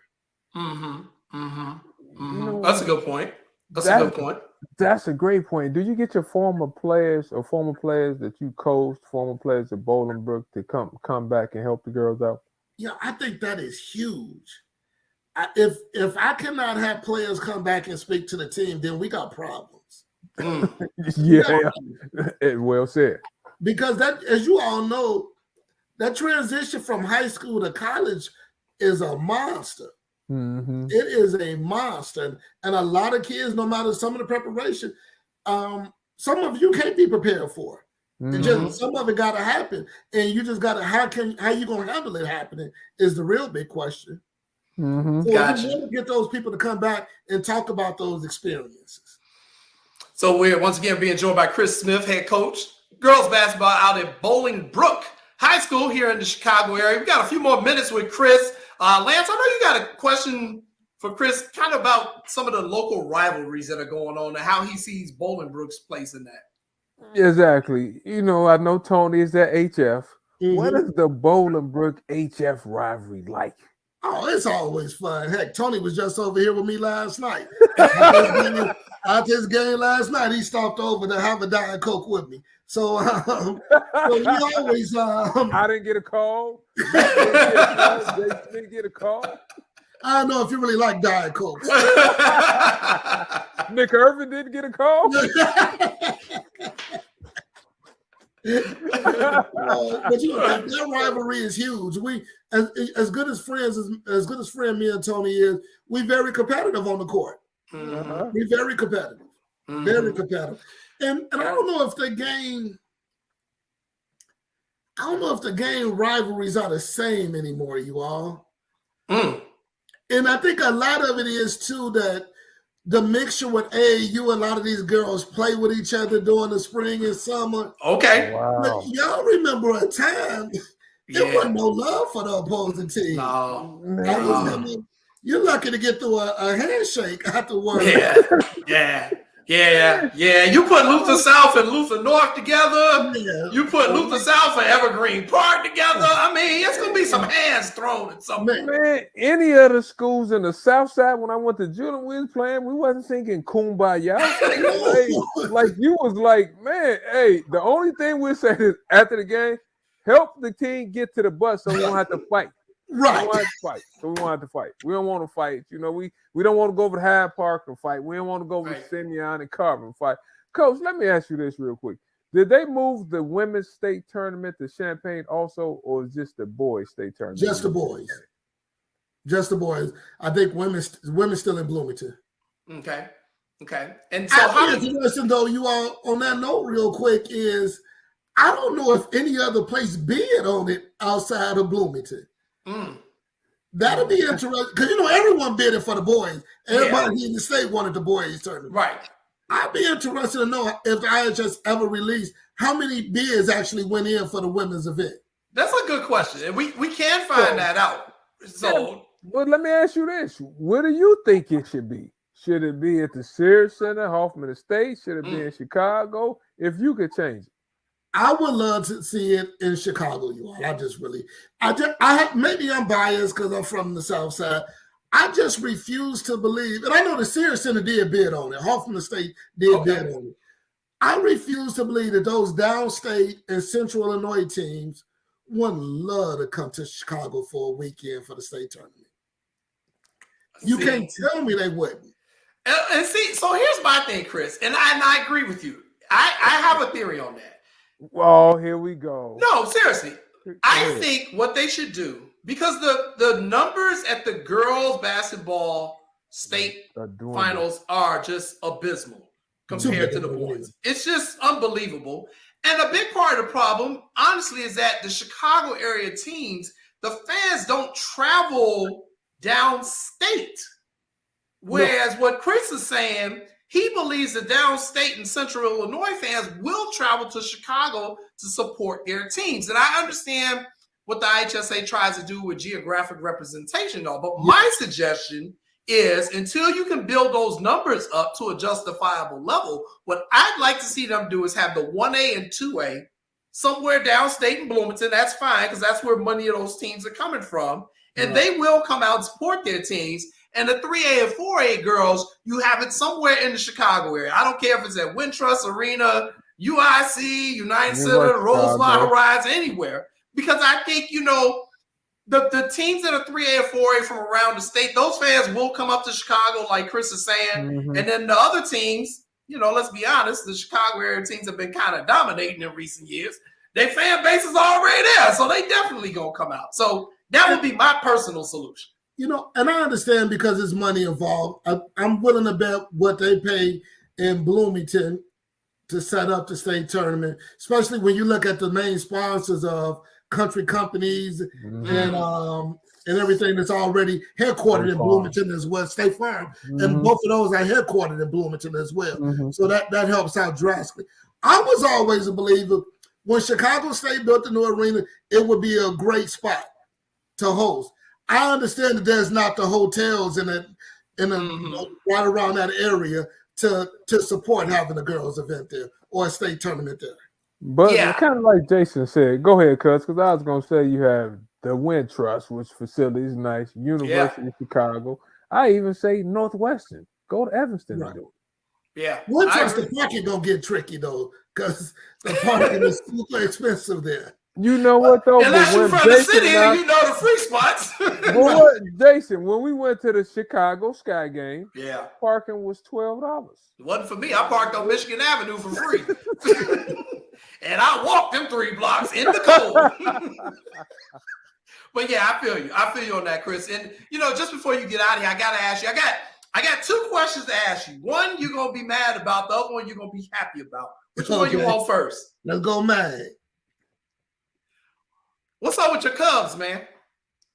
Hey, we're rebuilding. Rebuilding. That's what you call it? Yeah, we're rebuilding. We fine. It was time to start over.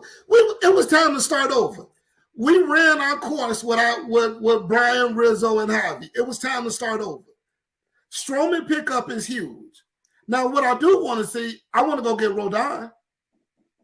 Okay, you can have me. He's gonna be great. He will be great until July. Then his arm will fall off like it always does. So yeah, if you want a person for half a season, go ahead and pay him $12 million. Well, we rebuilt, and it was time. I was more than satisfied with run. Yeah, we only got 1 World Series out of it. But man, I said it before, Jason. I told you this. I'll be 50 years old in 2 weeks. In my 50 years on this earth, we have not saw a Chicago baseball team go to the playoffs consecutive years like the Cubs did. We haven't saw that. That's true. I'm good. Okay. And then my second question for you is, what about your Cowboys? Whew, boy. I'm going to tell people this. And people talk to me about your Cowboys. I love my boys, but man, I tell people since I'm not the biggest Dak Prescott fan. Why not? I don't think Dak throws a good ball. Dak's ability to hit receivers in stride is just not there to me. He is not as accurate as he needs to be, and he doesn't move around. Sometimes as a quarterback, you got to run your receiver open. Dak dropped back sometimes like he got lead feet. Like, I'm just not moving in the pocket. I'm not running. I'm not doing anything. Coach, I don't know the stats, but prior to him getting hurt and missing those couple of weeks, he was like in the top 5 in percentage and completions, if I'm not correct. Now, don't quote me on that. No, he was. But it was your running game. It's your running game. Well, Zeke hurt, but no, I'm gonna tell you the difference. Zeke always hurt. He like Carlos Rodon. But you got to hit receivers in stride. If you pay attention a lot, Dak won't hit you in stride where you could get yards after the catch a lot. Mm-hmm. He throw a lot of bad balls that receivers have to make good catches on. So I'm not subscribing to the Stephen A. Smith stuff. I'm not listening to that. But now, is the defense good enough to get y'all to the Super Bowl? Ooh, no. If I don't get some defensive tackles to clog up the middle, it's going to be a long season again. The young fella is saving y'all. Is it Parrish? I can't think of the young. You said who? The rookie? Yeah, the rookie. Parsons. Yeah, Parsons a bad man. He a beast, man. And people slept on Parsons when he opted out his senior year at Penn State because of COVID. And I think he kind of fell off. That was a steal for us in the draft. An absolute steal. But you know what? I got to ask Chris one quick question, Jay. Yep. My cousin has a side piece team. Why you don't root for the Bears? Like, come on, Chris. Why you don't root for my Bears? It's rough, boy. It's rough. I tell you, born and raised there, man. I'm gonna kick both of y'all. Both of y'all get off the show. Only Chicago team I root for is the Cubs. Cubs the only Chicago team I've ever rooted for. Man, I'm not even gonna get started. And he picked the worst of the Chicago teams to pull for. They just won a damn championship. This is the we pick. Hey, Chris, man, thank you so much for coming on. We've been trying to get you on for a minute, and I know you're a hardworking man, and I'm just so happy and just so proud of you, man. Just on a personal note, just to see people who I've been in the trenches with and see what they've overcome and where they are, man. I'm just so proud of you, and please give my love to your family, to your sister Kim, to your cousin Danette, I know we know his whole family. Just give our love to them, man, and happy holidays to you and your wife and wonderful family. We need to come to a game. Yeah, without a doubt. Without a doubt. Everybody, y'all go check out Bolingbrook, man. They're one of the best programs out here, and I mean that in a whole lot of different sports. But definitely go support Chris and the girls basketball team. They are playing.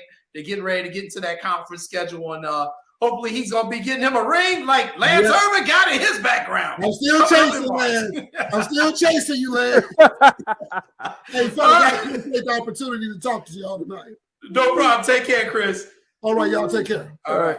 All right, we're going to take a commercial break, and then we'll be back with more What's Up, Cuz? Stay tuned.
Welcome back, everybody, to What's Up, Cousin. Hey, that's the show, man. Woo, boy, we ran over this week, Lance. I think it's because, we were talking to people who we know, and, the conversation just be flowing, you know what I'm saying?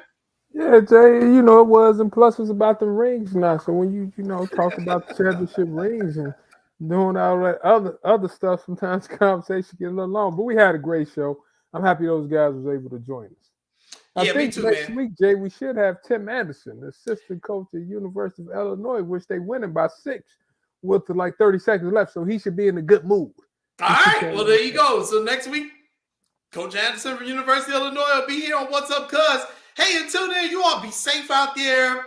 Weather's starting to get a little nasty. Don't forget how to drive in the winter. Every time it happened, the first snowstorm, we got 45 accidents all over the place.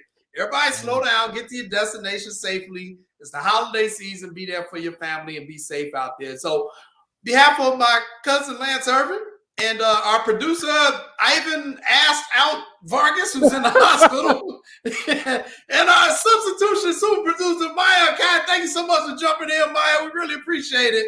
We will see you all next week. I'm Jason Palmer. Peace out. Peace.